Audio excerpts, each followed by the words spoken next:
জিনেরা আগে আকাশের উপরে ওঠে, ফেরেশতারা কি বলে চুরি করে শুনে আসতো।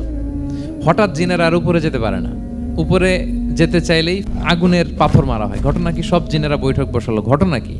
আগে কত তথ্য আগেই জেনে যেতাম, জেনে গণকদেরকে বলতাম, গণকরা আমাদেরকে ধন্যবাদ জানাইতো। তো এখন তো আসমানের সিকিউরিটি এত বেড়ে গেল কেন? কারণ কি? ওই যে শেষ নবী আসার কথা যে মনে হয় চলে আসছে, দেখো তো কোথায় আসছে উনি।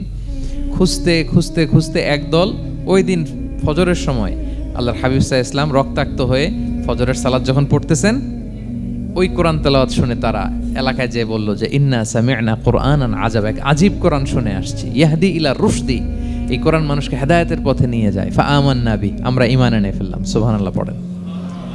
তো রাসূল সাল্লাল্লাহু আলাইহি ওয়াসাল্লাম তো এটা জানেন না। আল্লাহ তাআলা জিবরাইল মারফত জানালেন যে হে নবী, আপনি এসেছিলেন তায়েফের, তারা দাওয়াত গ্রহণ করে নাই, ম্যানকাইন্ড রিজেক্ট করেছে। কিন্তু আরেকটা জাতি আছে যাদেরকে আপনি দেখেন না, তাদেরকে বলে জিন কাইন্ড, মানে জিন জাতি। পুরো জিন জাতি কালিমা পড়ে মুসলমান হয়ে গিয়েছে নবী।